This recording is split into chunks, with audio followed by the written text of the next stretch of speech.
Protein சாப்பிட்டா தான் உடம்புக்கு புரோட்டீன் கிடைக்கும்ன்றாங்க.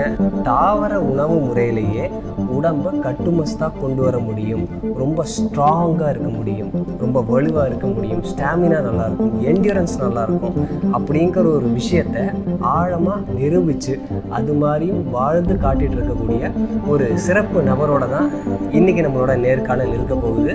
நெல் தான் பிரதான உணவாக சாப்பிட்டுட்டு இருக்கேன். மற்றபடி காய்கறிகள் வந்து அவங்க சொன்ன அந்த ஆர்கானிக் ஃபார்மில் போயிட்டு ஆர்கானிக் காய்கறிகளாக வாங்கி சாப்பிட்றது, கீரைகள், தர்பூசணி, வெண்பூசணி, இந்த மாதிரி எல்லா நீரிழிவு ஆகாரம் எல்லாமே சாப்பிட்றது, அவரைக்காய், நம்ம ஊர் காய்கறிகள், நாட்டு காய்கறிகள் சாப்பிட்றேன், அவ்வளோதான்.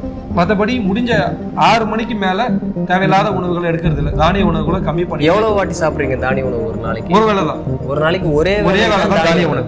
மற்ற நேரம்லாம் என்ன சாப்பிட்றீங்க? மற்ற நேரத்தெல்லாம் நுங்கு சாப்பிடுவேன். அந்தந்த சீசனில் என்னென்ன இருக்கோ பழங்கள், தர்பூசணி, நுங்கு. இப்போ டெய்லி எனக்கு நுங்கு கிடைக்குது. மார்னிங்கில் பிரேக்ஃபாஸ்ட்டே நுங்கு தான்.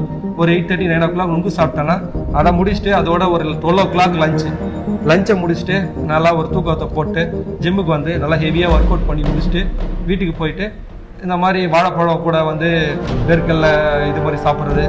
இப்போ கூட கொண்டு வந்திருக்கேன். இது பஞ்சாமிர்தம் மாதிரி வாழைப்பழம், நாட்டு சக்கரை போட்டு கொஞ்சம் முந்திரி, அது மாதிரி நைட்ல இயற்கை உணவு தான் அதிகம் எடுக்கிறீங்க? ஆமா, இயற்கை உணவு தான் அதிகம். ஆமா, சமைச்ச உணவு ஒரு வேளை தான். அதுவும் தானியங்கள் அதிகமா எடுக்கிறது ஒரு வேளை தான். இயற்கை உணவுகள் அதிகமா எடுத்து ஒரு வேளை மட்டுமே சமைச்ச தானிய உணவுங்கிறத எடுத்து அவரு உடற்பயிற்சி செஞ்சுட்டு இருக்காரு. இது எப்படிங்க செய்ய முடியுதா? செய்ய முடியுது. நீங்க சொல்ற கான்செப்ட் தான். நான் உங்களது வீடியோ நிறைய பார்த்தேன். நீங்க என்ன சொல்றீங்கன்னா முடிஞ்ச வரைக்கும் சமைக்காத உணவுகள் எடுக்கலாம்னு சொன்னீங்க.